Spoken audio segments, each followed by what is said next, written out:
Part 2 of session 23. Let's talk more Egypt and the great civilization of South America. Let's go.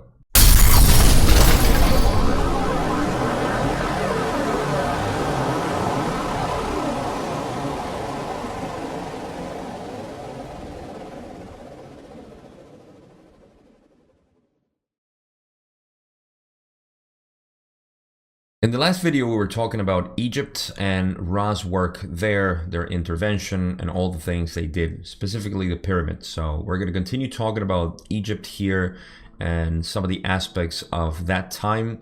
And then we're going to transition in the last question to South America. I want to make some emphasis there because this is something that's very interesting that is being uncovered right now. And I would say is pretty current.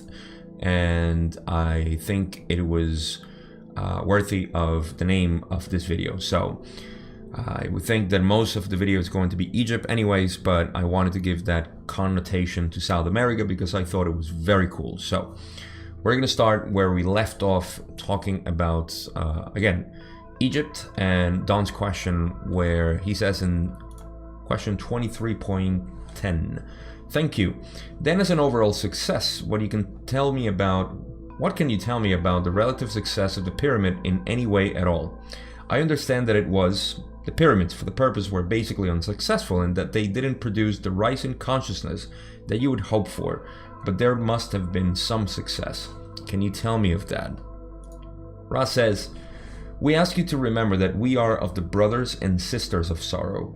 When one has been rescued from that sorrow to a vision of the one creator, then there is no concept of failure. Our difficulty lay in the honor responsibility of correcting the distortions of the law of one which occurred during our attempts to aid these entities. The distortions are seen as responsibilities rather than failures. The few who were inspired to seek our only reason for the attempt. This puts a lot into context on how we perceive reality. It's a very human thing to think that some of the actions that we make have the possibility of failure, because that's the way we were brought up to. And this idea of how the world is philosophically affects our way to perceive reality. This is a good example. And I'm going to go at the end when we talk about South America, another perception that creates a lot of issues trying to understand and piece together all the science that we have available to us to make sense of the world itself. Not even reality, but just the world itself as it speaks. And it has to do with South America. So again, we'll go back to that. But here, what Ra is saying is that, yes, they have done things that may be considered as failure, but they just see it as responsibilities. Because when you do something, and this has to do also with the inner work that we call in this type of self-realization, is that you know that you are not guilty or a victim of anything. You just create responsibility on your actions. So it's really interesting actually to see Ra saying this in the way they phrase it, that they don't see it as failures, they see it more as responsibilities for the distortions that they caused. And from that level, of course, there is a huge wisdom that creates this understanding as to how to manage the things that they distorted because of their intervention. And this makes a lot of sense when you think that their intervention here had been more and more, say, aggressive, not in the physical sense, but more involved, say, when they saw that there was no harvest or very little harvestable entities and so on. So they went a little bit more aggressive in their techniques, but that just caused more distortion, as we know already from the humans, that created all kinds of power structures and so on. So let's move on with the rest of the answer, which is just going to reiterate some of what I just said. And they said, thus we would perhaps be in the position of paradox, in that as one saw an illumination, we were what you call successful, and as others became more sorrowful and confused, we were failures. These are your terms. We persist in seeking to serve. Great phrasing there too. Well, not only are they saying that these are your terms, and talking to Don, that yes, they were considered successful in helping even just one being. I'm sure they helped more than one, but then creating, as others became more sorrowful and confused, then they were seen as failures. But those are just the perceptions of humans, and it's fine.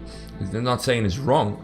They're just saying that's your perception. That's how you phrase or conceptualize these results. So they persist in the seeking to serve. That's all they do. If they cause something that was not as intended, they just see how they can serve better. And I think we can take a lot from this. I'm going to bring this to the conclusions because this is something that is practical for us to take just from a couple of phrases that Ra says here. So we go on.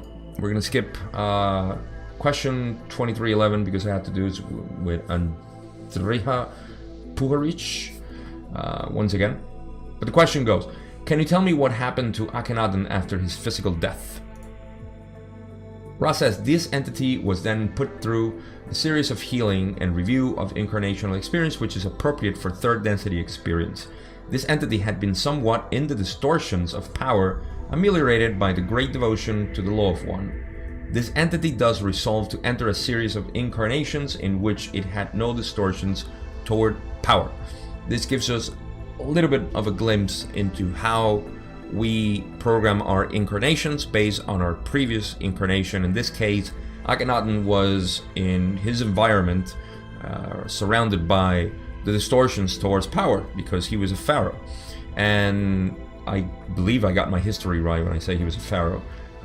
So because he was greatly devoted to the law of one, he didn't distort himself that much. So in his further incarnations, he just programmed himself as no distortion towards power, which is something that is, I guess, not very hard to do. And it depends on how you pick your parents and so on. We've discussed this in previous sessions. So this is what happened to Akhenaten. It's an interesting question from Don. Not much to cover there. Then Don says, thank you. Can you tell me what the average lifespan was at the time of Akhenaten for the Egyptians? Ra says, the average lifespan of these people was approximately 35 to 50 of your years. There was much what you would call disease of a physical complex nature. Don says, can you tell me of the reasons for the disease? I think I already know, but I think it might be good for the book to state this at this time.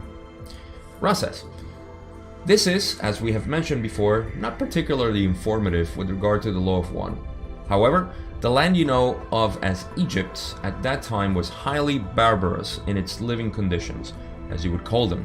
The river which you call Nile was allowed to flood and to recede, thus providing the fertile grounds for the breeding of diseases which may be carried by insects. Also, the preparation of foodstuff allowed diseases to form. Also, there was difficulty in many cases with sources of water, and water which was taken caused disease due to the organisms therein. Now Don is going to correct his question, and it's going to get a little bit deeper into what he meant to ask, but I think this is self-explanatory. Ra is just explaining the conditions in which the Egyptians lived and why the lifespan was so short. It's because of disease, mostly disease. And again, we're going to cover the deeper part of Don's question here, which had nothing to do with disease itself, even though Ra said in the previous answer that it was more of a physical complex disease. So let's keep going with Don saying, I was really questioning more about the more basic cause of the disease rather than the mechanisms of its transmission. I was going back to the root of thought which created the possibility of this disease. Could you shortly tell me if I am correct in assuming that the general reduction of thought over the long time of planet Earth with respect to an understanding of the law of one created a condition in which this, what we call disease, could develop? Is this correct? And Ra says, this is correct and perceptive. You, as questioner, begin now to penetrate the outer teachings. The root cause in this particular society was not so much a bellicose action, although there were, shall we say, tendencies, but rather the formation of a money system and a very active trading and development of those tendencies towards greed and power. Thus, the enslaving of entities by other entities and the misapprehension of the creator within each entity. That's what caused the disease, or actually the shortening of the lifespan. I remember from our previous videos we were talking about lifespan and how the distortion in perception towards the law of one, or completely derailing from the law of one in terms of aggressive behavior, bellicose nature, which just means more warlike attitudes between groups, or even the manipulation of others within the group and tribe. All this stuff just goes against the law of one in the way that is not perceived as other selves, and it's just more distorted towards I would say a more barbarous, as they say, animal, primitive behavior, and not seeking the creator in one way or another. That would be positive or negative. So that's what Don was asking here, and Ra gives him a big pat on the back saying, you are perceptive, you're beginning to penetrate the outer teachings. And then they go to explain that it wasn't much the warlike behavior, but rather the use of money for acquisition and power and greed and all this stuff, this system of money that of course just creates more greed and that behavior that is it's selfish in its own way.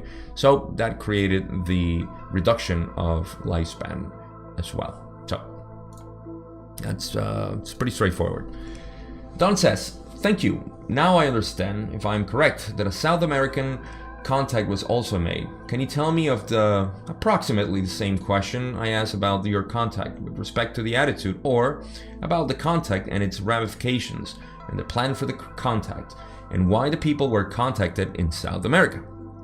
Here we go. Ross says, this will be the final question of this session. The entities who walked among those in your South American continent were called by a similar desire upon the part of the entities therein to learn of the manifestations of the sun. They worship this source of light and life. Let's go back to the beginning of session of the first part of this session 23, where we talked about Ra being identified with the worship of the sun.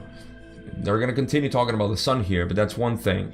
And the South American continent had a similar desire as the Egyptians did, and that's how they approached him. But it wasn't Ra, it was somebody else. Just keep that in mind, that they were worshiping the sun, because again, even though I mentioned this in the past video, I'll mention it again. So they continue. It's going to be a relatively long answer. Thus, these entities were visited by light beings not unlike ourselves. Instructions were given, and they were more accepted and less distorted than ours. The entities themselves began to construct a series of underground and hidden cities, including pyramid structures. Keep that in mind as well.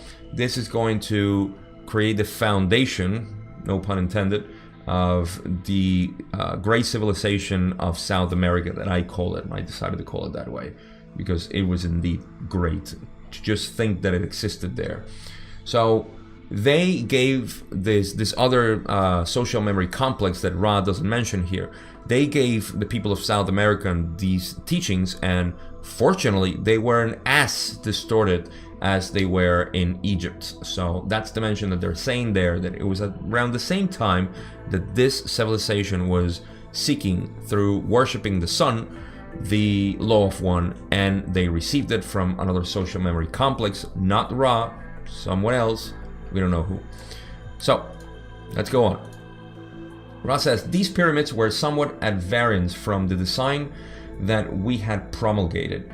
However, the original ideas were the same, with the addition of a desire or intention of creating places of meditation and rest, a feeling of the presence of the one creator. These pyramids then being for all people, not only initiates and those to be healed. This is a great thing to say, because we know that the pyramids were created for this reason in Egypt, and here they say that these pyramids, they were for all people, just like in Egypt, but they were used mostly in the elite to create only for select people, and they created this hierarchy and distortion towards powers with that. This didn't happen so much, apparently, at the beginning in South America, and that's why they flourished the way they did. This was a great blooming, if you will, of the civilization in South America, and it was because they respected this somehow to create the pyramids and the structures for everybody. It's not reserved for anybody, so they did really good there. Things change, we're gonna get into that, but again, this is all laying the foundation to what I want to speak about once we go through the last couple of parts of the answer, where Ra continues and says, they left this density when it was discovered that their plans were solidly in motion and, in fact, had been recorded. During the next approximately 3,500 years, these plans became, though somewhat distorted, in a state of near completion in many aspects. Success. Ra continues, therefore, as is the case in all breakings of the quarantine, the entity who was helping the South American entities along the South American ways you call in part the Amazon River, went before the Council of Saturn to request a second attempt to correct in person the distortions which had occurred in their plans. This having been granted, this entity or social memory complex returned, and the entity chosen as messenger came among the peoples once more to correct the errors. Again, all was recorded, and the entity rejoined its social memory complex and left your skies. As, in our experience, the teachings were, for the most part, greatly and grossly perverted, to the extent, in later times, of actual human sacrifice rather than healing of humans. Thus, this social memory complex is also given the honor duty of remaining until those distortions are worked out of the distortion complexes of your people. It's impossible to get the humans and tell them what to do, and somehow they don't do it. Over time, they perverted all these beautiful things they did, and they created human sacrifices, as we know in some of the cultures in the Americas. So, how that happened, I don't know. I guess the distortion towards power and some sort of religious belief. Oh gods, I don't know. But it's such a contrast to see how this was pretty self-explanatory. I don't think I have to go deep into what they meant. The social memory complex that came here, they saw some distortions and they came back and they said, hey, you know, we made these mistakes, correct them. They did. They left. They were like, okay, cool, everything was great. And then they saw this human sacrifice and the rest of the perverted stuff that they did with the Law of One in the ways they were taught. So this is just something to keep in mind. As humans, we tend to do this stuff, and that puts an end to, well, the social memory complex. Again, they don't mention the name. If anything, it doesn't really matter if they have a name. They just came here, they were karmically involved, just like Ra did, and now they're here, still bringing their aid. I see it as funny, as opposed to something that was, like they say, there's no mistake. I just think it's funny that over time, humans were given so many tools to create a more aligned civilization with the Law of One, and they just use it for whatever it was. Wasn't even productive in any sense. Oh my god. Okay, so what I wanted to talk about the great civilization of South America, now that we know this, is that this is, remember, thousands of years ago. We're talking about possibly 8,000, 10,000 years ago that they were visited by, probably even before, I believe, they made some contact 18,000 years ago.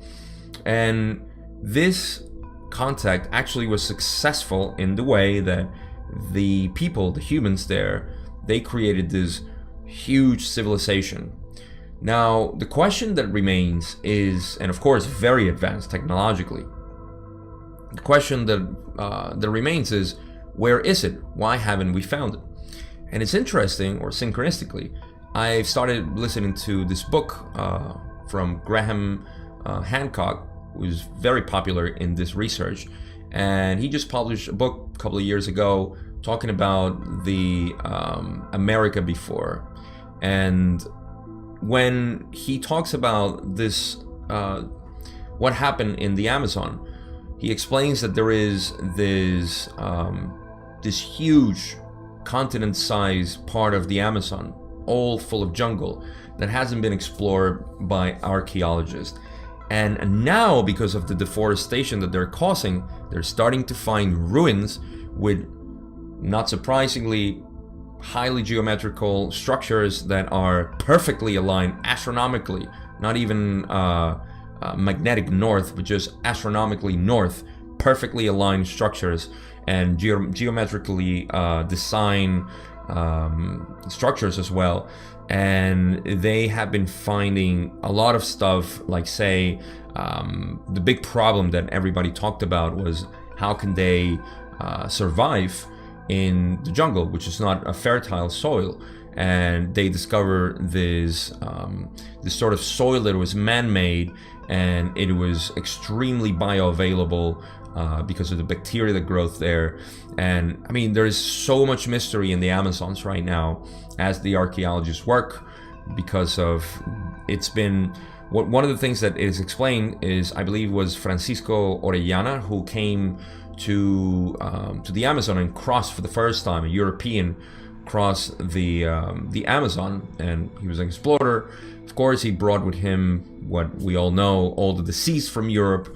And that's the theory that happened, was that he or the explorers themselves, just like they did, when they came in Mexico and other zones, it wasn't through brute force that they killed the Indians. They were basically killed by smallpox and other diseases. So the same thing happened in the Amazon. And when they came back 100 years later, the jungle had grown over all this stuff and they couldn't find anything, because he reported seeing millions of people, great civilizations, all types of cities, and they just thought he was making it up, because 100 years later they came back and then didn't see anything. Of course, you wipe out a whole civilization, and over time, when they go explore it in the jungles, in the Amazon, believe me, there's going to be over 100 years, a lot of growth. So all of that is underground right now. And it's interesting that Ross says that, speaking of underground, they created underground cities too. So this great civilization in South America, it's a mystery to us who are in the science aspect of how to explore this world, but it is there. And we're beginning to see now the foundations of this civilization, which apparently had millions, 20, 30 million of people in a place where it's supposed to be uninhabitable. So this is all across the 5.5 million square miles that are unexplored in the Amazon. So it just creates such a reflection for us to know that there existed a great civilization there in South America. All right, my conclusions, bringing back the one part that I love about this is when Ra says that there are no failures, there is just the seeking to serve. This is something that, in the way that I talk about inner work, it's something very important to keep in mind, because we have been conditioned to believe that there is somebody guilty and a victim. Always, in anything that happens, there is the blame to give to something or someone. And this is contrary to the growth of our own, say, soul development, because we are here to learn experiences, and we can't learn an experience if we give the responsibility away to somebody else. We take away the responsibility from us to, say, confront the situation or confront the person and know that it is our responsibility. Anything that happens is my responsibility. Anything that happens in the world is my responsibility. Even if I don't, and I shouldn't, correct it, it's my responsibility to see it in a positive way, or in some way where it's just what it is. And having that mindset of externalizing blame just creates this idea that we're somehow a victim of this world. So this is something that is very important to take out of this.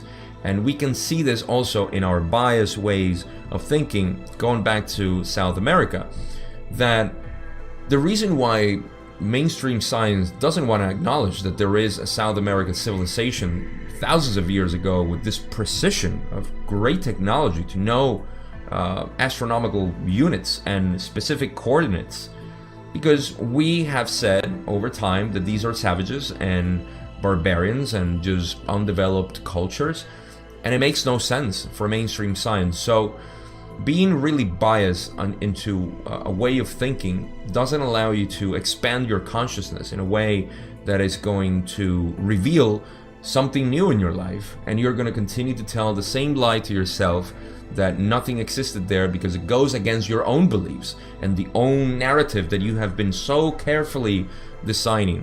Science has definitely gone away from the exploration, from the experiment of experience.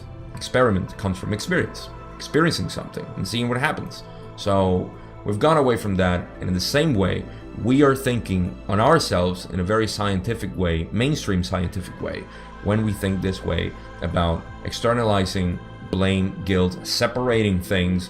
Everything is connected, really connected. And when you start seeing that everything is connected, that's when you take responsibility to its fullest, because you are the creator, not of the physical things that are around you, even though you are, and I won't go down that rabbit hole, but you know that rabbit hole anyways if you watch The Law of One. But you are the creator of your perception, and that's the key thing here.